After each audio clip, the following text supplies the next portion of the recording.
Reading 41 from the Psychological Commentaries on the Teachings of Gurdjieff and Ouspensky by Dr. Maurice Nicoll, Volume 1. Birdlet, May 28, 1942. Psychological Commentary 2. On Being.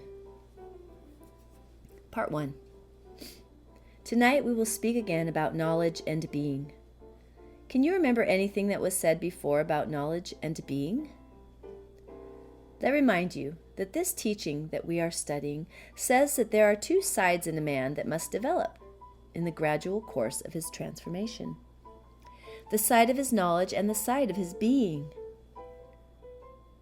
You have heard many times that you must first of all know this system, and this takes time and effort. But it leads to a definite development of knowledge, and at the same time should lead to a development of self-knowledge if a man works. Now, it is not difficult to understand that there are different levels of knowledge, but it is not so easy to understand that there are different levels of being. Usually, people confuse existence with being. A stone exists, a plant exists, a man exists, but they exist quite differently. It is here that the idea of being comes in. For example, the being of a stone, the being of a plant, the being of an animal, the being of a man, and the divine being are all on different levels. The being of a thing is from its origin, but its existence is from its birth. And conception takes place before birth. Let us take the being of animals. All animals have existence from birth. A horse exists. A dog exists. A cow exists. They have a common existence. But the being of a horse, the being of a dog, and the being of a cow are quite different and are not from birth, but from conception. Now, let us turn to man. Man is different from the animals. His being is capable of a definite development. He is born as a self-developing organism and so is incomplete, at a lower level of being than he is destined for by his creation. Animals are complete. Also, as distinct from animals, man's upbringing extends over a very long period during which he acquires many things in his being, by education, by imitation, by custom. This is one reason why the being of one man is not similar to the being of another man. We can understand that the knowledge of one man may not be on the same level as the knowledge of another man, but we do not so clearly see that the level of being can be different. Now, from the standpoint of this teaching, mankind is not taken as one and the same. Men are not the same in regard to their being. The concept of man in this teaching is divided into 7 categories to begin with. Number 1, man, whose center of gravity is in his instincts and movements, in his physical life. Then number 2, man, whose center of gravity is in his emotional life. Then number 3, man, whose center of gravity is in his intellectual life. These 3 categories form mechanical humanity, the outer circle of mankind, who do not understand one another. As you know, this is called the circle of the confusion of tongues, the circle of Babel. Then there is number 4, man, whose center of gravity is not in the instinctive moving center, nor in the emotional center, nor in the intellectual center, but as it were, distributed among them. This is the balanced man, in whom development is no longer one-sided, and in whom awakening has begun. Then there is the circle of conscious humanity, number 5, number 6, and number 7, man. And these are men who have undergone different degrees of transformation or rebirth or development. In short, who have had a new conception. Now, these 7 divisions of the general idea of man mean 7 degrees of categories of being. Let us take number 1, number 2, and number 3 man. They belong to the circle of mechanical humanity, to mankind asleep. But they show many differences in regard to their being. All 3 may live only under life influences, that is, A influences, namely, influences created in life, from history, from the past, from custom, from the trend of things. But some may be affected by both influences A and influences B. I will remind you that B influences are not created by life, but come from outside mechanical life, from the circle of conscious humanity. And I will remind you again that the Gospels are an example of B influences. Again, some men may be more under A than B influences, or more under B than A influences. Some may even have come in contact with C influences, namely with someone belonging to the conscious circle of humanity, with someone who has been reborn, reconceived, as the disciples came in contact with Christ. Some may even be already on the way to becoming number 4 man. All these different states mean different levels of being. Perhaps you have noticed that the idea of a man's level of being always entered into religious thought, and it was regarded as more important than anything else. The level of being of a saint was different from that of a sinner. Good men, bad men, evil men, truthful men, liars, sincere men, patient men, hypocrites, self-righteous men, vain-glorious men, and so on, are all terms referring to the side of being, not to the side of knowledge in a man. Nowadays, people seem to be coming to think that what a man is does not matter in view of what he knows. They even think that a man with criminal being can be a great thinker, or a great scientist, or a great artist, or a great writer. Part 2. Let us now come to the knowledge of this work and its relation to our being. This work is given as knowledge and so must be learned, just as any other kind of knowledge must be learned. But this work comes from greater mind. It is not ordinary knowledge. It is knowledge about transformation, just as the Gospels are knowledge about rebirth and being born anew. And whether we call it transformation or rebirth makes no difference. It is knowledge coming from those who attained full inner development and have reached, by a growth and transformation of their being, the state of consciousness called objective consciousness. Now, the knowledge taught in this work must gradually become your knowledge.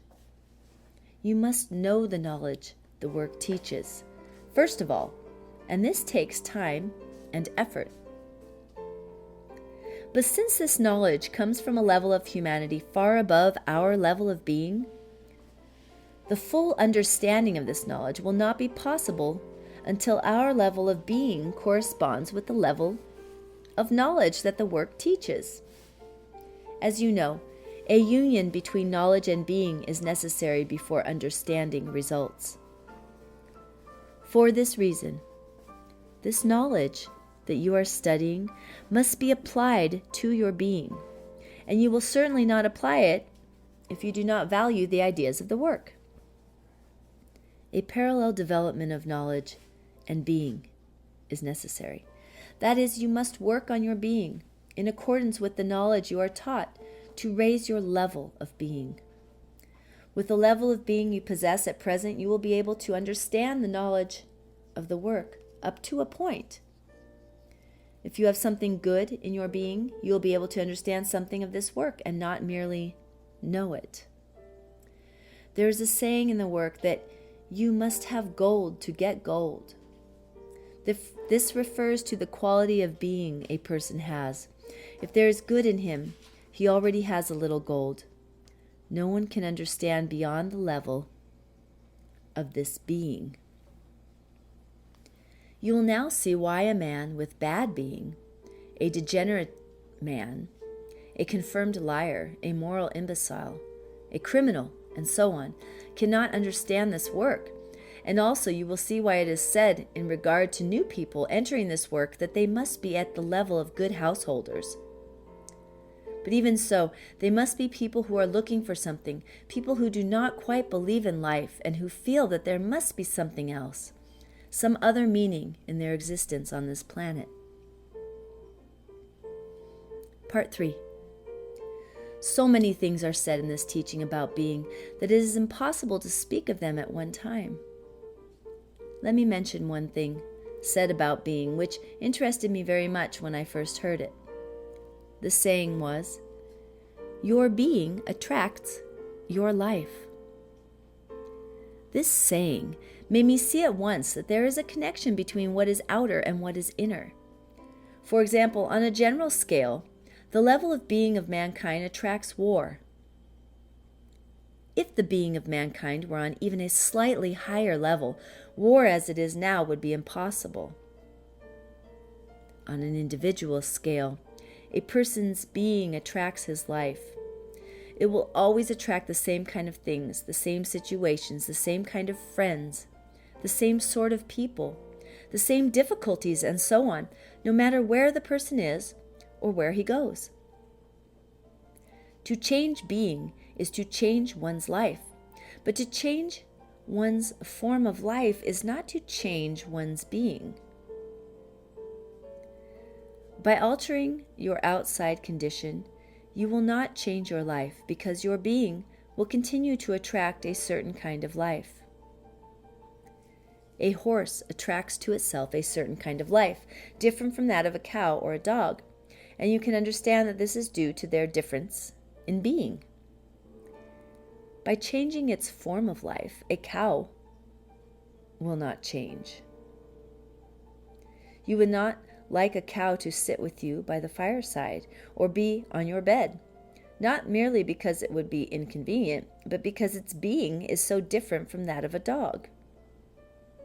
In general, you can see that the being of animals connects them with a certain kind of life. A weasel is attracted to the life of a weasel, a snake to the life of a snake, and so on. But we do not see in a similar way that the law that the being attracts the life holds for the small difference of being in people. Of course, you have to study your being to see that you have a certain kind of being, and study your life to see that you have a certain kind of life. People do not easily see that they have very distinct and limited outlines. They think they are boundless and free. They think they can be anything they please and do anything they wish and live how they choose. But if one begins to study one's being and at the same time one's life, one discovers that one has a certain kind of being. This is a very long task. This work says that the study of our being is absolutely necessary. You know, this work says that we are machines driven by external impressions. Now, as long as a man has no knowledge of his being, he is certainly a machine. For a machine cannot know itself. If it did, it would not be a machine. But a man-machine can know himself. When a man begins to know himself, he is no longer a machine. He may indeed even become a man. But this takes a long time and great effort. It takes a different kind of effort, of course, from that required to learn the knowledge of the work. That is, work on the line of knowledge and work on the line of being require different efforts. A man cannot get to know himself unless he observes himself with his internal attention.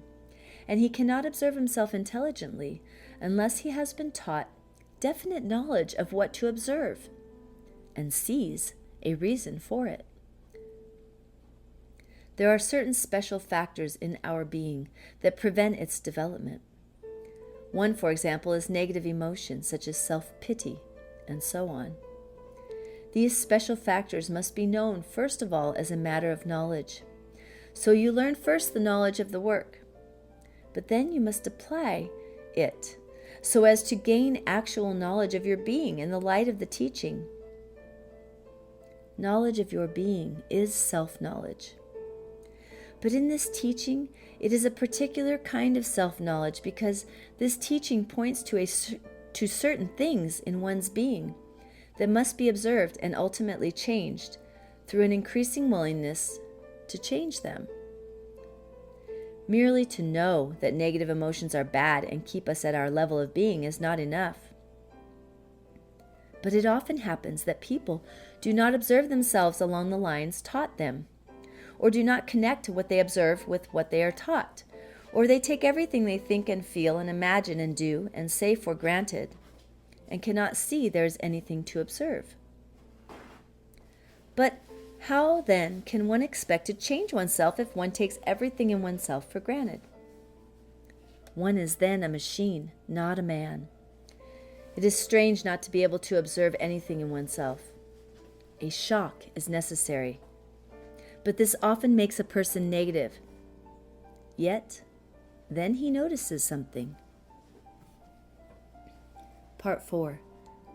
Everyone acts from the sense of good, from what he thinks good. No one acts from evil, but a man acts from good according to his level of being, that is, from what appears to him as good. A thief steals because he feels it is good to steal.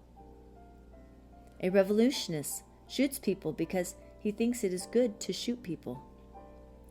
So good struggles with good, just as knowledge is relative. So is good relative. Now good is relative to the level of being. What people regard as good is different in different cases. Perhaps you have noticed that what you thought good formerly, you do not think good now. This means a change in the level of being. If the level of being changes only a little, you have at once a new perception of good. For example, perhaps you do not like to be as negative as you once were. This is due to a slight change in the level of being.